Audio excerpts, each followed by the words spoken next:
ಶ್ರೀ ಪೂರ್ಣಬೋಧ ಗುರುತೀರ್ಥ ಪಯೋಬ್ಧಿಪಾರ ಕಾಮಾರಿಮಾಕ್ಷ ವಿಷಮಾಕ್ಷ ಶಿರಸ್ಪೃಶಂತಿ ಪೂರ್ವೋತ್ತರಾಮಿತ ತರಂಗಚರತ್ಸು ಹಂಸಾ ದೇವಾನಿ ಸೇವಿತ ಪರಾಂಘ್ರಿ ಪಯೋಜಲಘ್ನ ಅಭ್ರಮಂ ಭಂಗರಹಿತಂ ಅಜಡಂ ವಿಮಲಂ ಸದಾ ಆನಂದತೀರ್ಥಮತುಲಂ ಭಜೆ ತಾಪತ್ರಯಾಪಹಂ ಭವತಿ ಯದನುಭಾವಾದೇಡಮೂಕೋಪಿ ವಾಗ್ಮೀ ಜಡಮತಿರಪಿ ಜಂತು ಜಾಯತೆ ಪ್ರಾಜ್ಞಮೌಲಿಃ ಸಕಲವಚನಚೇತೋ ದೇವತಾ ಭಾರತೀ ಸಾ ಮಮ ವಚಸಿ ನಿಧತ್ತಾಂ ಸನ್ನಿಧಿಂ ಮಾನಸೇ ಚ ಪೂಜ್ಯಾಯ ರಾಘವೇಂದ್ರಾಯ ಸತ್ಯಧರ್ಮರತಾಯ ಚ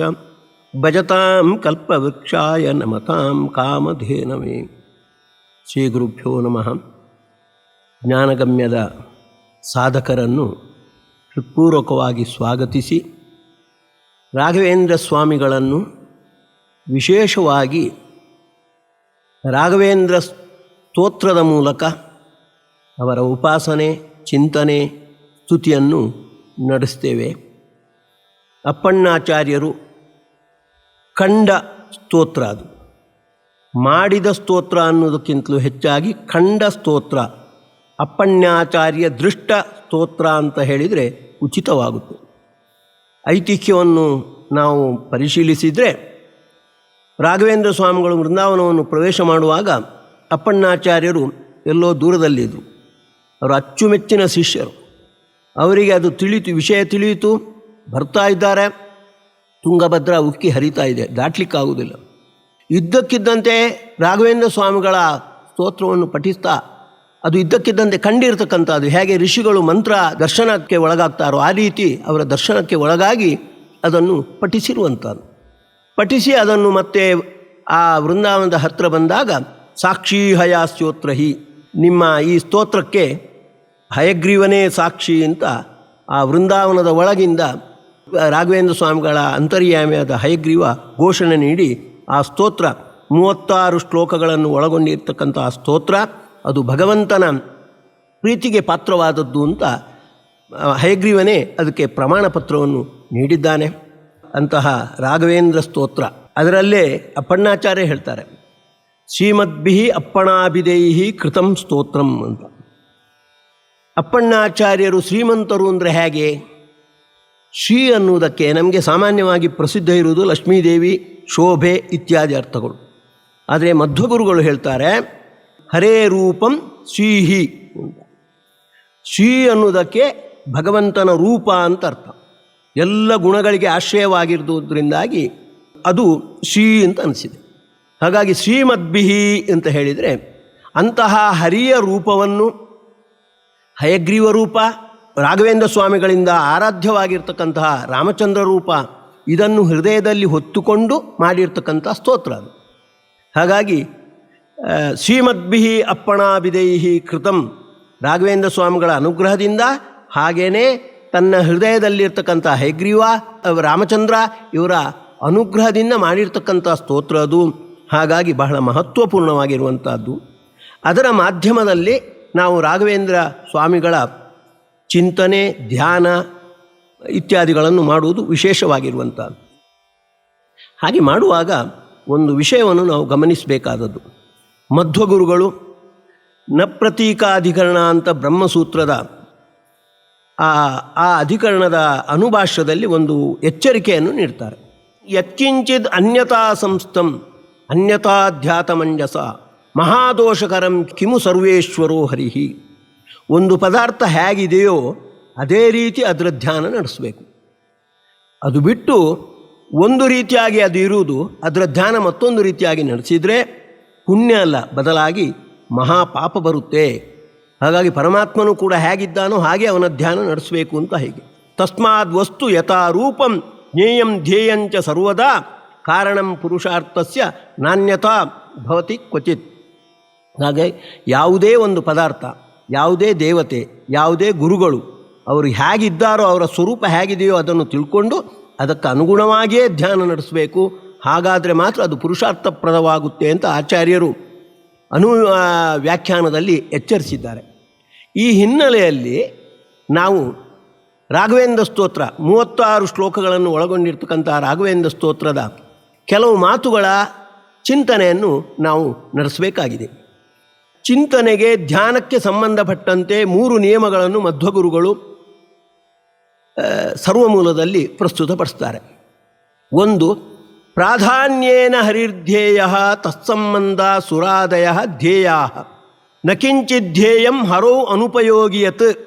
ಹರಿಸಂಹಿತೆ ಅನ್ನತಕ್ಕಂಥ ಮಾತು. ಮುಖ್ಯವಾಗಿ ಭಗವಂತನನ್ನೇ ಧ್ಯಾನ ಮಾಡಬೇಕಾದದ್ದು. ಅವನಿಗೆ ಸಂಬಂಧಪಟ್ಟಂತೆ ದೇವತೆಗಳನ್ನು ಗುರುಗಳನ್ನೆಲ್ಲ ಧ್ಯಾನ ಮಾಡುವಂಥದ್ದು. ಭಗವಂತನ ಸ್ಪರ್ಶ ಇಲ್ಲದ ಧ್ಯಾನಾದಿಗಳನ್ನು, ಯಾರ ಧ್ಯಾನಾದಿಗಳನ್ನು ಮಾಡಲೇಬಾರ್ದು.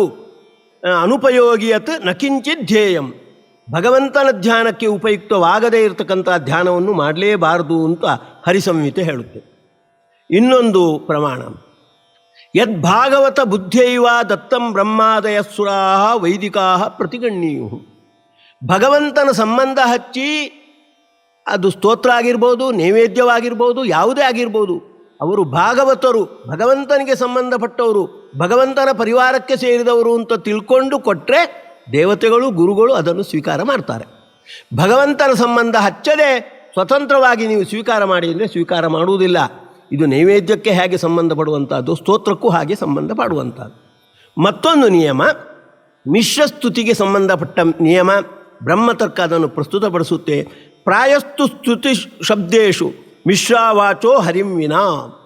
ಎಲ್ಲ ಸ್ತುತಿ ಶಬ್ದಗಳು, ಎಲ್ಲ ಸ್ತುತಿಗಳೂ ಕೂಡ, ಸ್ತೋತ್ರಗಳೂ ಕೂಡ, ಭಗವಂತನ ಸ್ತೋತ್ರ ಬಿಟ್ಟು ಉಳಿದೆಲ್ಲ ಲಕ್ಷ್ಮೀದೇವಿಯ ಮುಂತಾದವರ ಸ್ತೋತ್ರ ಎಲ್ಲ ಮಿಶ್ರಸ್ತುತಿ. ಏನದು ಮಿಶ್ರಸ್ತುತಿ ಎಂದೇ? ಕೇಚಿತ್ ಜೀವಗುಣಸ್ತತ್ರ ತನ್ನಿಯಂತೂ ಹರೇ ಪರೇ. ಕೆಲವು ಗುಣಗಳಷ್ಟೇ ಆಯಾ ವ್ಯಕ್ತಿಗಳಿಗೆ ಸಂಬಂಧಪಡುವಂಥದ್ದು.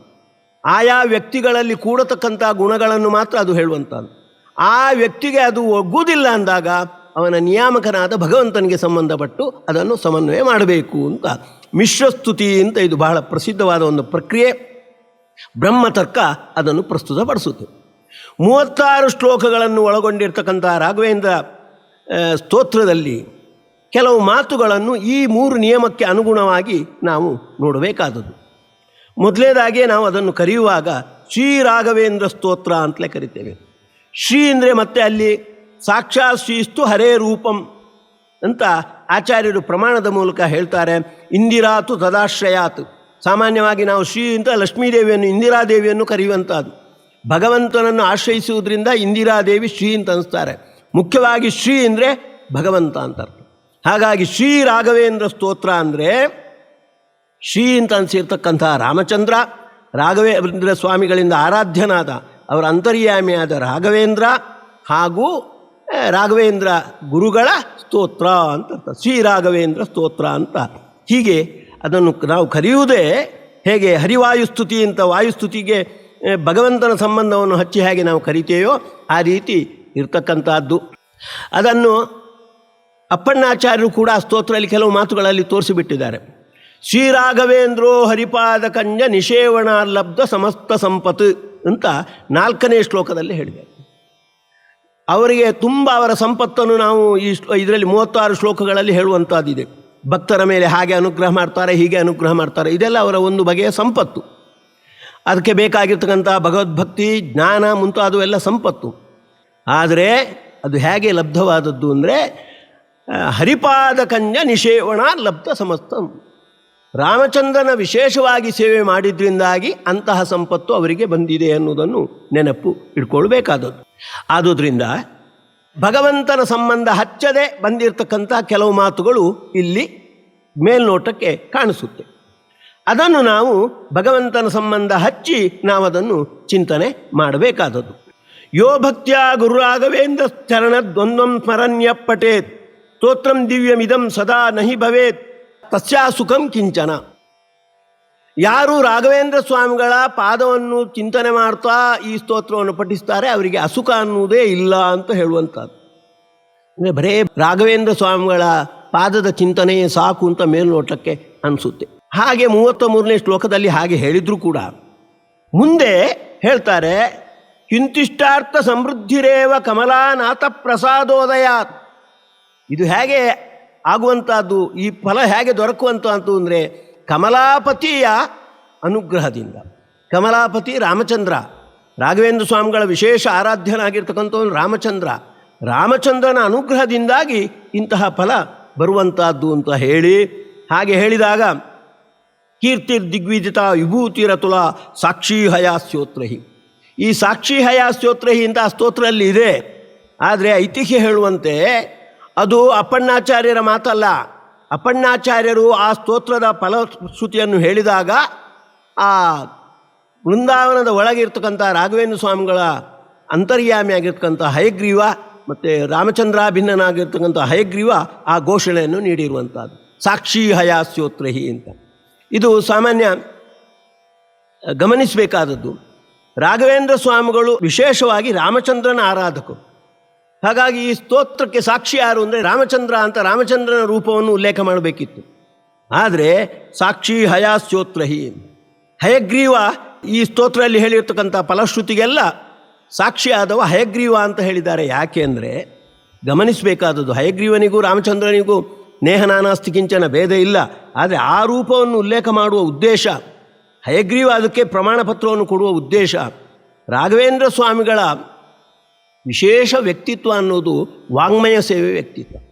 ಅವರು 36 ಗ್ರಂಥಗಳನ್ನು ಮಾಡಿದ್ದಾರೆ, ಎಲ್ಲ ಕಡೆ ಮಾಧ್ವಮತದ ಪ್ರಚಾರ ಎಲ್ಲ ಮಾಡಿದ್ದಾರೆ. ಹಾಗಾಗಿ ವಾಂಗ್ಮಯ ಸೇವೆಯನ್ನು ವಿಶೇಷವಾಗಿ ಮಾಡಿ ಅವರು ಹಯಗ್ರೀವನ ಸೇವೆ ಮಾಡಿದ್ರಿಂದಾಗಿ ಅವರ ಆ ಸೇವೆಯ ಫಲವೋ ಎನ್ನುವಂತೆ ಈ ರಾಘವೇಂದ್ರ ಸ್ತೋತ್ರದಲ್ಲಿ ಏನು ಅವರ ಮಹಿಮೆಯನ್ನು ಹೇಳಲಾಗಿದೆ, ಇದಕ್ಕೆ ರಾಮಚಂದ್ರನಿಗಿಂತಲೂ ಹೆಚ್ಚಾಗಿ ಹಯಗ್ರೀವಕ್ಕೆ ಸಾಕ್ಷಿ. ಹಾಗಾಗಿ ಹಯಗ್ರೀವನೇ ಸಾಕ್ಷಿ ಹಯಾಸ್ಯೋತ್ರಹಿ. ಈ ಅವರ ಏನು ಮಹಿಮೆ ಇದೆ, ಈ ಮಹಿಮೆಗೆ ಅವರ ವಾಂಗ್ಮಯದಿಂದ ಆರಾಧ್ಯನಾಗಿರ್ತಕ್ಕಂಥ ಹಯಗ್ರೀವ ಅವನೇ ಸಾಕ್ಷಿ ಅಂತ ಹಯಗ್ರೀವನ ಮಾತಿನ ಮೂಲಕವೇ ಇದು ಬಂದಿರುವಂಥದ್ದು. ಈ ಸ್ತೋತ್ರ ಪ್ರಾರಂಭಿಸುವಾಗಲೇ ಗಮನಿಸಬೇಕಾದದ್ದು, ಇದನ್ನು ಅಪ್ಪಣ್ಣಾಚಾರ್ಯರು ಪೆನ್ನು ಹಿಡ್ಕೊಂಡು ಬರೆದಿರ್ತಕ್ಕಂಥ ಸ್ತೋತ್ರ ಅಲ್ಲ. ಅದು ಅವರಿಂದ ದೃಷ್ಟವಾದ ಅವರ ದರ್ಶನಕ್ಕೆ ಒಳಗಾದ ಸ್ತೋತ್ರ. ಹಾಗಾಗಿಯೇ ಶ್ರೀಪೂರ್ಣಬೋಧ ಗುರುತೀರ್ಥ ಪಯೋದ್ದಿಪಾರ ಅಂತ ಅದನ್ನು ಹೇಳ್ತಾ ಕೊನೆಗೆ ಶ್ರೀರಾಘವೇಂದ್ರ ವಾಗ್ದೇವತಾ ಸರಿದಮಂ ವಿಮಲೀಕರೋತು. ರಾಘವೇಂದ್ರ ಸ್ವಾಮಿಗಳ ವಾಗ್ಗಂಗೆ, ವಾಗ್ದೇವತಾ ಸರಿತ್, ಆ ವಾಗ್ದೇವತಾ ಸರಿತ್ ಅಂದರೆ ವಾಗ್ಗಂಗೆ, ಅದು ಈ ವ್ಯಕ್ತಿಯನ್ನು ಪವಿತ್ರಗೊಳಿಸಲಿ, ಅಪ್ಪಣ್ಣಾಚಾರ್ಯನು ಪವಿತ್ರಗೊಳಿಸಲಿ ಅಂತ ಆ ಸ್ತೋತ್ರ ಪ್ರಾರಂಭವಾಗುವಂಥದ್ದು. ಅಂದರೆ ರಾಘವೇಂದ್ರ ಸ್ವಾಮಿಗಳ ವಾಂಗ್ಮಯದ ಸೇವೆಯ ಉಲ್ಲೇಖವೇ ಅಲ್ಲಿ ವಿಶೇಷವಾಗಿ ಬಂದಿರುವಂಥದ್ದು. ಅವರ ಮಾತು ಅನ್ನುವಂಥದ್ದು ಮಧ್ವ ಸಿದ್ಧಾಂತದ ಸಮುದ್ರದ ತೀರವನ್ನು ಸೇರುವಂಥದ್ದು, ಹೀಗೆಲ್ಲ ವರ್ಣನೆ ಬಂದಿರುವಂಥದ್ದು. ಹಾಗೆ ಮಧ್ವಮತದ ವಿಶೇಷ ತತ್ವಗಳನ್ನು ಪ್ರತಿಪಾದಿಸುವಂಥದ್ದು ಅಂತ 2ನೇ ಶ್ಲೋಕದಲ್ಲಿ ಜೀವೇಶ ಭೇದ ಗುಣಪೂರ್ತಿ ಜಗಸ್ಸು ಸತ್ವ ನೀಚೋಚ್ಚ ಭಾವ ಮುಖನಕ್ಕಲ ಗಣೈ ಸಮೇತ ಅಂತ ಅಲ್ಲಿರ್ತಕ್ಕಂಥ ಮೊಸಳೆಗಳು, ಆ ವಾಗ್ಯಂಗೆಯಲ್ಲಿ ಇರ್ತಕ್ಕಂಥ ಮೊಸಳೆಗಳು ಅಂದರೆ ಮಧ್ವಮತದಲ್ಲಿ ಪ್ರಸಿದ್ಧವಾಗಿರ್ತಕ್ಕಂಥ ಜೀವೇಶ ಭೇದ, ಗುಣಪೂರ್ತಿ, ಜಗತ್ಸತ್ವ ಮತ್ತು ನೀಚ ತಾರತಮ್ಯ ಇತ್ಯಾದಿ ಪ್ರಮೇಯಗಳು ಅಂತ ಹೀಗೆ ಅವರ ವಾಗ್ಗಂಗೆಯನ್ನು ವರ್ಣನೆ ಮಾಡ್ತಾನೆ ಈ ಸ್ತೋತ್ರ ಪ್ರಾರಂಭವಾಗಿರುವಂಥದ್ದು. ಹಾಗಾಗಿ ವಿಶೇಷವಾಗಿ ಮಧ್ವಮತಕ್ಕೆ ಸಂಬಂಧಪಟ್ಟಿರ್ತಕ್ಕಂಥ ಗುರುಗಳಾಗಿರುವುದರಿಂದ ಶ್ರೀಮಧ್ವಮತ ದುಗ್ಧಾಬ್ಧಿ ಚಂದ್ರ ಅಂತ, ಮಧ್ವ ಅನ್ನುವುದು ಒಂದು ದುಗ್ಧಾಬ್ಧಿ ಕ್ಷೀರಸಾಗರ, ಅದರಲ್ಲಿ ಚಂದ್ರನಂತೆ ಇರ್ತಕ್ಕಂಥವ್ರು ಅಂತ ಹೀಗೆ ಹೇಳಿರುವಂಥದ್ದು. ಆದುದರಿಂದ ಇಲ್ಲಿ ನಾವು ಮುಖ್ಯವಾಗಿ ಏನು ಗಮನಿಸಬೇಕಾದದ್ದು ಅಂದರೆ, ಕೆಲವು ಮಾತುಗಳು ಪರಮಾತ್ಮನ ಸ್ಪರ್ಶ ಇಲ್ಲದಂತೆ ಬಂದಂತೆ ನಮ್ಗೆ ಅನಿಸುತ್ತೆ. ಹೇಗೆ ಅಂದರೆ ನೋಡಿ, 3ನೇ ಶ್ಲೋಕ, ಶ್ರೀರಾಘವೇಂದ್ರ ಸಕಲ ಪ್ರದಾತ ಸ್ವಪಾದಕಂಜ ದ್ವಯ ಭಕ್ತಿ ಮದ್ಭ್ಯ ಅಂತ. ತನ್ನ ಪಾದದ ಭಕ್ತಿ ಯಾರು ಮಾಡ್ತಾರೆ ಅವರಿಗೆ ಸಕಲ ಪ್ರದಾತ ಅಂತ, ಎಲ್ಲ ಪದಾರ್ಥಗಳನ್ನು ನೀಡುವವರು ರಾಘವೇಂದ್ರ ಸ್ವಾಮಿಗಳು ಅಂತ. ಆದರೆ ಬ್ರಹ್ಮಸೂತ್ರ ಹೇಳುತ್ತೆ, ಫಲಮತ ಉಪಪತ್ತೇ ಅಂತ ಒಂದು ಬ್ರಹ್ಮಸೂತ್ರ.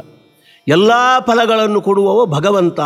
ಯಾಕೆಂದರೆ ಅವನೇ ಎಲ್ಲ ಫಲಗಳಕ್ಕೆ ಸ್ವತಂತ್ರನಾದವ, ಎಲ್ಲ ಕರ್ಮಗಳಿಗೂ ಕೂಡ ಅವನೇ ಸ್ವಾಮಿಯಾಗಿರುವವ. ಹಾಗಾಗಿ ಅವನಿಗಷ್ಟೇ ಫಲ ಕೊಡಲಿಕ್ಕೆ ಸಾಮರ್ಥ್ಯ ಇರುವಂಥದ್ದು ಅಂತ ಹೇಳ್ತಾರೆ. ಅದರ ಹಿನ್ನೆಲೆಯಲ್ಲಿ ನಾವು ನೋಡಬೇಕಾದ್ದು, ಶ್ರೀರಾಘವೇಂದ್ರ ಸಕಲ ಪ್ರದಾತ ಸ್ವಪಾದಕಂಜ ದ್ವಯ ಭಕ್ತಿ ಮದ್ಭ್ಯ ಅಂದರೆ ತನ್ನ ಪಾದದಲ್ಲಿ ಭಕ್ತಿ ಅಂದರೆ ತನ್ನ ಪಾದದಲ್ಲಿ ಇರ್ತಕ್ಕಂತಹ ಯಾರು ಯಜ್ಞನಾಮಕ ಭಗವಂತ ಅವ ರಾಘವೇಂದ್ರ ಸ್ವಾಮಿಗಳ ಪಾದದಲ್ಲಿದ್ದುಕೊಂಡು ಅವರ ಧಾರಣೆ ಮಾಡುವವ. ಹಾಗಾಗಿ ಅವರ ಪಾದ ಅಂದರೆ ಅವರ ಪಾದದಲ್ಲಿ ಅವರಿಗೆ ರಕ್ಷಕನಾಗಿ ಧಾರಕನಾಗಿರ್ತಕ್ಕಂಥ ಯಜ್ಞ ಏನಿದ್ದಾನೆ, ಆ ಯಜ್ಞನಲ್ಲಿ ವಿಶೇಷ ಭಕ್ತಿಯನ್ನು ತಾಳಿದವರಿಗೆ ರಾಘವೇಂದ್ರ ಸ್ವಾಮಿಗಳು ಎಲ್ಲ ಪದಾರ್ಥಗಳನ್ನು ಕೊಡ್ತಾರೆ. ಬರೇ ತಮ್ಮನ್ನು ಉಪಾಸನೆ ಮಾಡಿದರೆ ಅಲ್ಲ, ಆ ಅರ್ಥವನ್ನು ನಾವು ಅಲ್ಲಿ ಇಟ್ಕೊಳ್ಬೇಕಾದದ್ದು. ಅದನ್ನೇ ಮಿಶ್ರಸ್ತುತಿ ಅಂತ ಕರೆಯುವಂಥದ್ದು. ಪ್ರಾಯಸ್ತು ಸ್ತುತಿ ಶಬ್ದೇಶು ಮಿಶ್ರಾವಾಚೋ ಹರಿವಿನ ಕೇಚಿತ್ ಜೀವಗುಣಾಸ್ತತ್ರ ತನ್ಯಂತು ಹರೇ ಪರೇ ಅಂತ. ಈ ಸ್ತುತಿಗಳೆಲ್ಲ ಮುಖ್ಯವಾಗಿ ಭಗವಂತನ ಬಗ್ಗೆ ಇರುವಂಥದ್ದು. ಶ್ರೀರಾಘವೇಂದ್ರ ಸಕಲ ಪ್ರದಾತ ಅನ್ನುವ ಮಾತು. ರಾಘವೇಂದ್ರ ಅಂದರೆ ಮುಖ್ಯವಾಗಿ ರಾಘವೇಂದ್ರ ಅಂದರೆ ರಾಮಚಂದ್ರ, ರಾಘವ ಅಂದರೆ ರಘುವಂಶದಲ್ಲಿ ಬಂದಿರತಕ್ಕಂಥವ, ಇಂದ್ರ ಅಂದರೆ ಪರಮೈಶ್ವರ್ಯಶಾಲಿಯಾಗಿರ್ತಕ್ಕಂಥವ. ಹಾಗಾಗಿ ರಾಘವೇಂದ್ರ ಅಂದರೆ ರಾಮಚಂದ್ರನ ಹೆಸರು. ಅದನ್ನು ಸುಧೀಂದ್ರ ತೀರ್ಥರು ತಮ್ಮ ಶಿಷ್ಯ ರಾಘವೇಂದ್ರರ ವಿಶೇಷ ಅನುಗ್ರಹಕ್ಕೆ ಪಾತ್ರ ಆಗಬೇಕು ಅನ್ನೋದಕ್ಕೆ ರಾಘವೇಂದ್ರ ಸ್ವಾಮಿಗಳಿಗೆ ಇಟ್ಟಿರುವಂಥದ್ದು. ಹಾಗಾಗಿ ಶ್ರೀರಾಘವೇಂದ್ರ ಸಕಲ ಪ್ರದಾತ ಅಂದಾಗ ನಾವು ಒಂದು ಅರ್ಥ ಇಟ್ಕೊಳ್ಬೇಕು. ರಾಮಚಂದ್ರ, ರಾಘವೇಂದ್ರ ಸ್ವಾಮಿಗಳಿಂದ ಆರಾಧ್ಯನಾದ ಉಪಾಸ್ಯನಾಗಿರ್ತಕ್ಕಂಥ ರಾಮಚಂದ್ರ ಸಕಲ ಪದಾರ್ಥವನ್ನು ನೀಡುವವ. ಆಮೇಲೆ ಅಂತಹ ರಾಮಚಂದ್ರನ ಅನುಗ್ರಹಕ್ಕೆ ಪಾತ್ರ ಆಗಿರ್ತಕ್ಕಂಥ ರಾಘವೇಂದ್ರ ಸ್ವಾಮಿಗಳು ರಾಮಚಂದ್ರನ ಅನುಗ್ರಹದಿಂದಾಗಿ ತಮ್ಮ ಪಾದದ ಸೇವೆ ಯಾರು ಮಾಡ್ತಾರೆ ಅವರಿಗೂ ಕೂಡ ಎಲ್ಲ ಪದಾರ್ಥಗಳನ್ನು ನೀಡ್ತಾರೆ ಅಂತ ಈ ರೀತಿ ನಾವು ಅರ್ಥವನ್ನು ಮಾಡಿಕೊಳ್ಬೇಕಾದದ್ದು. ಸರ್ವವಿದ್ಯಾ ಪ್ರವೀಣೋನ್ಯೋ ರಾಘವೇಂದ್ರ ನ ವಿದ್ಯತೆ. ಎಲ್ಲ ವಿದ್ಯೆಯಲ್ಲೂ ಕೂಡ ಪ್ರವೀಣರಾದವರು ರಾಘವೇಂದ್ರನು ಬಿಟ್ಟು ಬೇರೆ ಯಾರೂ ಇಲ್ಲ. ಹಾಗೇನೆ ಅಪೇಕ್ಷಿತ ಪ್ರದಾತಾನ್ಯೋ ರಾಘವೇಂದ್ರ ನ ವಿದ್ಯತೆ. ಶಾಪಾನುಗ್ರಹ ಶಕ್ತೋನ್ಯೋ ರಾಘವೇಂದ್ರ ನ ವಿದ್ಯತೆ. ಶಾಪಾನುಗ್ರಹ ನೀಡುವಲ್ಲಿ, ಎಲ್ಲ ವಿದ್ಯೆಯನ್ನು ಬಲ್ಲವರಲ್ಲಿ, ಹಾಗೆ ಎಲ್ಲ ಪದಾರ್ಥಗಳನ್ನು ಕೊಡುವವರಲ್ಲಿ ರಾಘವೇಂದ್ರನಿಕ್ಕಿಂತ ಬೇರೆಯವರು ಇಲ್ಲ ಅಂತ. ಇಲ್ಲೆಲ್ಲ ಅಲ್ಲ, ಭಗವಂತ ಇದ್ದಾನೆ, ಮಧ್ವಗುರುಗಳಿದ್ದಾರೆ. ಹಾಗಾಗಿ ಇಲ್ಲೆಲ್ಲ ರಾಘವೇಂದ್ರ ಅಂದಾಗ ಮುಖ್ಯವಾಗಿ ಮಿಶ್ರಸ್ತುತಿಯ ಪ್ರಕ್ರಿಯೆಗೆ ಅನುಗುಣವಾಗಿ ರಾಮಚಂದ್ರ ಅಂತ ಇಟ್ಕೊಂಡು, ರಾಮಚಂದ್ರನು ಬಿಟ್ಟರೆ ಬೇರೆ ಯಾರೂ ಕೂಡ ಸರ್ವವಿದ್ಯಾ ಪ್ರವೀಣರು ಇಲ್ಲ. ಹಾಗೆ ಸರ್ವ ಅಪೇಕ್ಷಿತ ಪದಾರ್ಥಗಳನ್ನು ಕೊಡುವವರು ಇಲ್ಲ. ಹಾಗೇನೆ ಶಾಪಾನುಗ್ರಹಾದಿ ನೀಡಲಿಕ್ಕೆ ಬೇಕಾದ ಸಾಮರ್ಥ್ಯವುಳ್ಳವರು ಇಲ್ಲ ಅಂತ ಅರ್ಥ ಮಾಡಿ, ಅಂತಹ ರಾಮಚಂದ್ರನ ಅನುಗ್ರಹಕ್ಕೆ ಪಾತ್ರ ಆಗಿರ್ತಕ್ಕಂಥ ರಾಘವೇಂದ್ರ ಸ್ವಾಮಿಗಳು ರಾಮಚಂದ್ರನ ಅನುಗ್ರಹದಿಂದಾಗಿ ಅವರು ಕೂಡ ಎಲ್ಲ ವಿದ್ಯೆಗಳಲ್ಲಿ ಪ್ರವೀಣರಾಗಿದ್ದಾರೆ, ಎಲ್ಲ ಪದಾರ್ಥಗಳನ್ನು ಕೂಡ ಅನುಗ್ರಹ ಮಾಡ್ತಾ ಇದ್ದಾರೆ, ಶಾಪಾನುಗ್ರಹ ಶಕ್ತರಾಗಿದ್ದಾರೆ ಅಂತ ಹೀಗೆ ನಾವು ಚಿಂತನೆ ಮಾಡಬೇಕಾದದ್ದು. ಇಲ್ಲಿ ರಾಘವೇಂದ್ರ ಸ್ವಾಮಿಗಳು ವಿಶೇಷವಾಗಿ ಅಪೇಕ್ಷಿತ ಪ್ರದಾತಾನ್ಯೋ ರಾಘವೇಂದ್ರನ ವಿದ್ಯತೆ ಅಂತ ಹೇಳ್ತಾರೆ. ಎಲ್ಲ ಪದಾರ್ಥಗಳನ್ನು ಕೊಡುವವರು ಅಂತ. ಹೌದು, ರಾಘವೇಂದ್ರ ಸ್ವಾಮಿಗಳ ಪವಾಡದಲ್ಲಿ ಅದೊಂದು, ಅವರು ಎಲ್ಲ ಪದಾರ್ಥಗಳನ್ನು ಕೊಡುವಂಥದ್ದು. ಅವರು ಯಾಕೆ ಕೊಡ್ತಾರೆ ಇದನ್ನು ನಾವು ಗಮನಿಸಬೇಕಾದದ್ದು. ಅವರಿಗೆ ಭಾರಿ ಏತಸ್ತೋತ್ರಂ ಸಮುಚ್ಚಾರ್ಯ ಗುರೋರ್ ವೃಂದಾವನಾಂತಿಗೆ ಸರ್ವಾಭೀಷ್ಟ ಪ್ರವೃದ್ಧಿಸ್ಯ ನಾತ್ರ ಕಾರ್ಯ ವಿಚಾರಣ ಅಂತ ಹೇಳ್ತಾರೆ. ಈ ಸ್ತೋತ್ರವನ್ನು ಅವರ ವೃಂದಾವನದ ಎದುರು ಹೇಳಿದರೆ ಎಲ್ಲ ಅಭೀಷ್ಟವೂ ಸಿದ್ಧಿ ಆಗುತ್ತೆ ಅಂತ. ಯಾಕೆ ರಾಘವೇಂದ್ರ ಸ್ವಾಮಿಗಳು ಆ ಪದಾರ್ಥಗಳನ್ನು ಕೊಡ್ತಾರೆ ಅಂದರೆ ಎರಡು ಉದ್ದೇಶಗಳನ್ನು ಗಮನದಲ್ಲಿಟ್ಕೊಳ್ಬೇಕಾಗ್ತದೆ.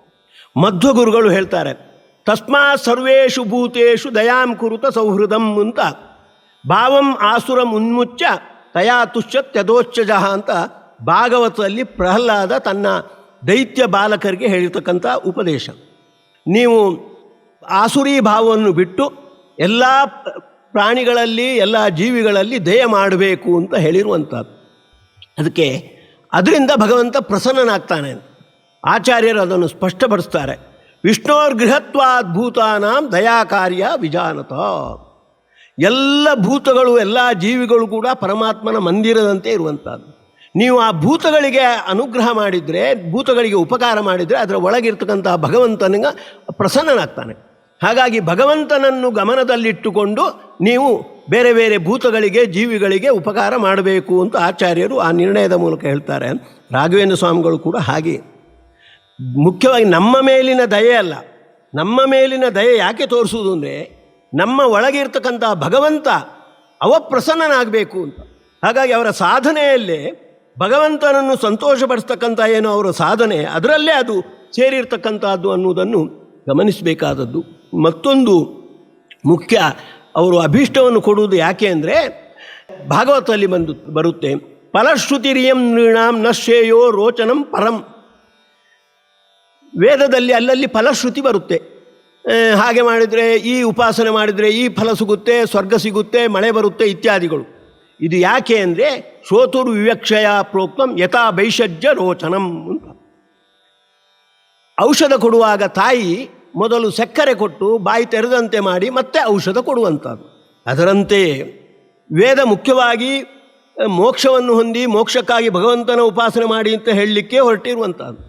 ಆದರೂ ಅಲ್ಲಿ ಫಲಶ್ರುತಿ ಸ್ವರ್ಗ ಸಿಗುತ್ತೆ, ಮಳೆ ಬರುತ್ತೆ, ಮಕ್ಕಳಾಗುತ್ತೆ ಇತ್ಯಾದಿ ಫಲಶ್ರುತಿ ಯಾಕೆ ಹೇಳಿದ್ದು ಅಂದರೆ ಯಥಾ ಭೈಷಜ್ಯ ರೋಚನಂ ಅಂತ. ಅದನ್ನು ಆಚಾರ್ಯರು ಬಿಡಿಸ್ತಾರೆ. ಇಕ್ಷುದಂಡಂ ದದಾನೀತಿ ಯಥಾ ಭೈಷಜ್ಯ ರೋಚನಂ ಅಂತ. ಕಬ್ಬಿನ ಕೋಲನ್ನು ಕೊಡ್ತೇನೆ ಅದು ಸಿಹಿಯಾದದ್ದು ಅಂತ ಹೇಳಿ ಮತ್ತೆ ಹೇಗೆ ಔಷಧ ಕೊಡ್ತಾರೋ ಆ ರೀತಿ ಅಂತ ಹೇಳ್ತಾ ಇದ್ದಾರೆ. ರಾಘವೇಂದ್ರ ಸ್ವಾಮಿಗಳು ಕೂಡ ಆ ದೃಷ್ಟಿಯಿಂದ ಅವರು ಏನು ನಮಗೆ ಅಭೀಷ್ಟವನ್ನು ನಮಗೆ ಕೊಡ್ತಾರೆ. ಯಾಕೆ ಅಂದರೆ ಆ ಅಭೀಷ್ಟದಿಂದ ಅವರು ಪ್ರಸನ್ನರಾಗಿ ಮತ್ತೆ ಅಧ್ಯಾತ್ಮದಾರದಲ್ಲಿ ಅವರು ಮುಂದುವರೆದು ಭಗವಂತನ ಅನುಗ್ರಹಕ್ಕೆ ಪಾತ್ರರಾಗಬೇಕು, ಪುರುಷಾರ್ಥ ಶ್ರೇಷ್ಠವಾಗಿರ್ತಕ್ಕಂಥ ಮೋಕ್ಷವನ್ನು ಅವರು ಹೊಂದಂತಾಗಬೇಕು ಅನ್ನೋದಕ್ಕೆ ಅವರು ಸ್ಫೂರ್ತಿ ನೀಡುವಂತೆ ಆ ಫಲವನ್ನು ಕೊಡ್ತಾ ಇದ್ದಾರೆ ಹೊರತು ಆ ಅಭೀಷ್ಟದಿಂದಲೇ ಸಂತುಷ್ಟರಾಗಿ ಅವರು ಹಿಂಜರಿಬೇಕು ಅನ್ನತಕ್ಕಂಥ ದೃಷ್ಟಿಕೋನ ಅಲ್ಲ ಅನ್ನೋದನ್ನು ನಾವು ಗಮನಿಸಬೇಕಾದದ್ದು. ತವ ಸಂಕೀರ್ತನಂ ವೇದ ಶಾಸ್ತ್ರಾರ್ಥ ಜ್ಞಾನ ಸಿದ್ಧಯೇ. ಹಾಗಾಗಿ ಅವರ ಮುಖ್ಯ ಸಂಕೀರ್ತನೆ ಈ 36 ಶ್ಲೋಕಗಳಿಂದ ಒಳಗೊಂಡಿರ್ತಕ್ಕಂಥ ಸ್ತೋತ್ರದಿಂದ ಮುಖ್ಯ ಸಂಕೀರ್ತನೆ ಅದು ಯಾವುದಕ್ಕೆ ಅಂದರೆ ವೇದ ಶಾಸ್ತ್ರಾರ್ಥ ಸಿದ್ಧಯೇ. ವೇದ ಶಾಸ್ತ್ರ ಅದರ ಅರ್ಥ ಅಂದರೆ ಮುಖ್ಯವಾಚ್ಯವಾಗಿರ್ತಕ್ಕಂಥ ಭಗವಂತ ಅಂತ ಅರ್ಥ. ಭಗವಂತನ ಪ್ರತಿಪಾದ್ಯತ್ವ ಹೇಗೆ ವೇದದಲ್ಲಿ ಬಂದಿದೆ, ಶಾಸ್ತ್ರದಲ್ಲಿ ಬಂದಿದೆ ಅದನ್ನು ತಿಳ್ಕೊಳ್ಳುವುದಕ್ಕಾಗಿ ಅವರ ಕೀರ್ತನೆ ಅಲ್ಲ ಸಂಕೀರ್ತನೆ. ರಾಘವೇಂದ್ರ ಸ್ವಾಮಿಗಳ ಸಂಕೀರ್ತನೆ ಅಂತ ಹೇಳಿದರೆ ಅದು ತಾರತಮ್ಯ ಪೂರ್ವಕವಾಗಿ ಅವರ ಕೀರ್ತನೆ. ಅವರೇ ದೇವರು, ಅವರಂಥ ಗುರುಗಳೇ ಇಲ್ಲ ಆ ರೀತಿ ಅಲ್ಲ. ಉಳಿದ ಗುರುಗಳನ್ನೆಲ್ಲ ಅವರು ಯಾರ್ಯಾರಿಗೆ ಗೌರವ ಕೊಡ್ತಾರೆ ಆ ಗುರುಗಳನ್ನೆಲ್ಲ ನಾವು ಪರಿಗಣನೆ ಮಾಡಿ ಅವರ ಒಂದು ತಾರತಮ್ಯವನ್ನು ಗುರುತಿಸಿ ಮಾಡ್ತಕ್ಕಂಥ ಏನು ಕೀರ್ತನೆ ಇದೆ ಅದು ಸಂಕೀರ್ತನೆ. ಹಾಗಾಗಿ ಅಪ್ಪಣ್ಣಾಚಾರ್ಯರು ಅದನ್ನು ಸ್ಪಷ್ಟವಾಗಿ ತವ ಸಂಕೀರ್ತನಂ ವೇದ ಶಾಸ್ತ್ರಾರ್ಥ ಜ್ಞಾನಸಿದ್ಧಯೇ ಅಂತ ಹೇಳಿದ್ದಾರೆ. ಕೊನೆಗೆ ಒಂದು ಮಾತು, ಸಂಸಾರೇ ಕ್ಷಯಸಾಗರೇ ದುಃಖೋತ್ಕೃಷ್ಟ ವಿಷಯ ಸಮುದ್ಧರ ಗುರು ಮಾಮಗ್ನ ರೂಪಂ ಸದಾ ಅಂತ. ಸಂಸಾರದಲ್ಲಿ ನಾನು ಬಿದ್ದಿದ್ದೇನೆ, ನನ್ನನ್ನು ಉದ್ಧಾರ ಮಾಡು ಅಂತ ರಾಘವೇಂದ್ರ ಸ್ವಾಮಿಗಳಲ್ಲಿ ಕೇಳ್ಕೊಳ್ಳುವಂಥದ್ದು. ಆದರೆ ರಾಘವೇಂದ್ರ ಸ್ವಾಮಿಗಳು ಸಂಸಾರದಿಂದ ಉದ್ಧಾರ ಮಾಡುವವರಲ್ಲ. ಬಂಧಕೋ ಬಹುಪಾಶೇನ ಬಹುಪಾಶಾಚ್ಚ ಮೋಚಕಃ ಅಂತ ಇರುವಂಥದ್ದು. ಯಾರು ಸಂಸಾರದಲ್ಲಿ ತೊಡಗಿಸಿದ್ದಾನೆ, ನಮಗೆ ಬಂಧನಕ್ಕೆ ಕಾರಣನಾಗಿದ್ದಾನೆ, ಅವನಷ್ಟೇ ಬಿಡುಗಡೆ ಮಾಡುವಂಥದ್ದು. ನಮ್ಮ ಕಾರಾಗೃಹದ ಕೀಲಿಕೈ ಇರುವಂಥದ್ದು ಭಗವಂತನಲ್ಲಿ, ಮುಕುಂದನಲ್ಲಿ. ಹಾಗಾಗಿ ಕೃಷ್ಣಾಮೃತ ಮಹಾರ್ಣವದಲ್ಲಿ ಆಚಾರ್ಯರನ್ನು ಸ್ಪಷ್ಟಪಡಿಸಿದ್ದಾರೆ. ಸಂಸಾರಾರ್ಣವ ಮಗ್ನಾನ ನರಾಣಾಂ ಪಾಪಕರ್ಮಣ ನಾಣ್ಯೋದ್ಧರ್ತ ಜಗನ್ನಾಥಂ ಮುಕ್ತ್ವಾ ನಾರಾಯಣಂ ಪರಂ. ಸಂಸಾರದಲ್ಲಿ ಮುಳುಗಿದವರನ್ನು ಎತ್ತಲಿಕ್ಕೆ ಭಗವಂತ ಬಿಟ್ಟು ಬೇರೆ ಯಾರೂ ಸಮರ್ಥರಲ್ಲ ಅಂತ ಹೇಳಿದ್ದಾರೆ. ಹಾಗಾಗಿ ಉದ್ಧರ ಅನ್ನುವುದಕ್ಕೆ ಉದ್ಧಾರಯ ಅಂತ ಅರ್ಥ. ಎಬ್ಬಿಸು, ಎತ್ತು ಅಂದರೆ ಭಗವಂತನಿಂದ ಮುಕುಂದನಿಂದ ನಾನು ಸಂಸಾರದಿಂದ ಮೇಲಕ್ಕೆ ಬರುವಂತೆ ಮಾಡು ಅಂತ ಅಂತರ್ಣೀತ ನಿಜ. ಹಾಗಾಗಿ ಮಾಮಗ್ನ ರೂಪಂ ಸದಾ ಸಮುದ್ಧರ ಅಂತ ಅನಿಸಿರ್ತಕ್ಕಂಥ ಸಮೀಚನಾದ ಭಗವಂತನ ಮೂಲಕ ಉದ್ಧಾರಯ, ನಾನು ಮೇಲಕ್ಕೆ ಹೇಳುವಂತೆ ಮಾಡು ಅಂತ ಗುರುಗಳಲ್ಲಿ ಕೇಳ್ಕೊಳ್ಳುವಂಥದ್ದು.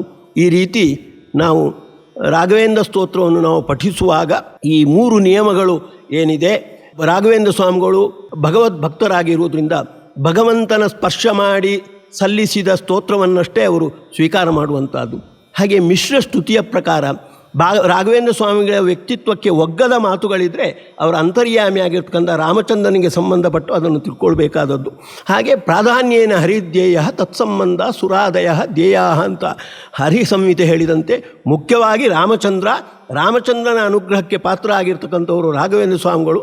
ಈ ರೀತಿ ನಾವು ಚಿಂತನೆ ನಡೆಸಿ ರಾಘವೇಂದ್ರ ಸ್ವಾಮಿಗಳ ವಿಶೇಷ ಅನುಗ್ರಹಕ್ಕೆ ಪಾತ್ರ ಆಗೋಣ ಅಂತ ಹೇಳ್ತಾ ನನ್ನ ಮಾತನ್ನು ರಾಘವೇಂದ್ರ ಸ್ವಾಮಿಗಳ ಅಂತರ್ಯಾಮಿಯಾಗಿರ್ತಕ್ಕಂಥ ರಾಮಚಂದ್ರನಲ್ಲಿ ಅರ್ಪಣೆ ಮಾಡ್ತಾ ಇದ್ದೇನೆ. ಎಸ್ ಸರ್ವಗುಣ ಸಂಪೂರ್ಣ ಸರ್ವದೋಷ ವಿವರ್ಜಿತ ಪ್ರಿಯತಾಂ ಪ್ರೀತೇವಾಲಂ ವಿಷ್ಣುರ್ಮೇ ಪರಮಸುಹೃತ್. ಕೃಷ್ಣಾರ್ಪಣಮಸ್ತು. ಈ ಜ್ಞಾನ ಕಾರ್ಯವನ್ನು ನಡೆಸಿರ್ತಕ್ಕಂಥವರು, ಇದಕ್ಕೆ ಆರ್ಥಿಕ ಬೆಂಬಲ ನೀಡಿರುವವರು ಹರಿಗುರು ಭಕ್ತರಾಗಿರ್ತಕ್ಕಂಥ ಅರವಿಂದ ಲಕ್ಷ್ಮೀನಾರಾಯಣ್ ಮತ್ತು ಕುಟುಂಬದವರು. ಅವರಿಗೆ ಹರಿಗುರುಗಳು ವಿಶೇಷ ಅನುಗ್ರಹ ಮಾಡಲಿ, ಅವರಿಂದ ಇಂತಹ ಸೇವೆ ಮತ್ತೆ ಮತ್ತೆ ನಡೆಯುವಂತೆ ಅವರಿಗೆ ಬೇಕಾದ ಪ್ರೇರಣೆಯನ್ನು ನೀಡಲಿ ಅಂತ ದೇವರಲ್ಲಿ ಪ್ರಾರ್ಥನೆ ಮಾಡ್ತೇವೆ.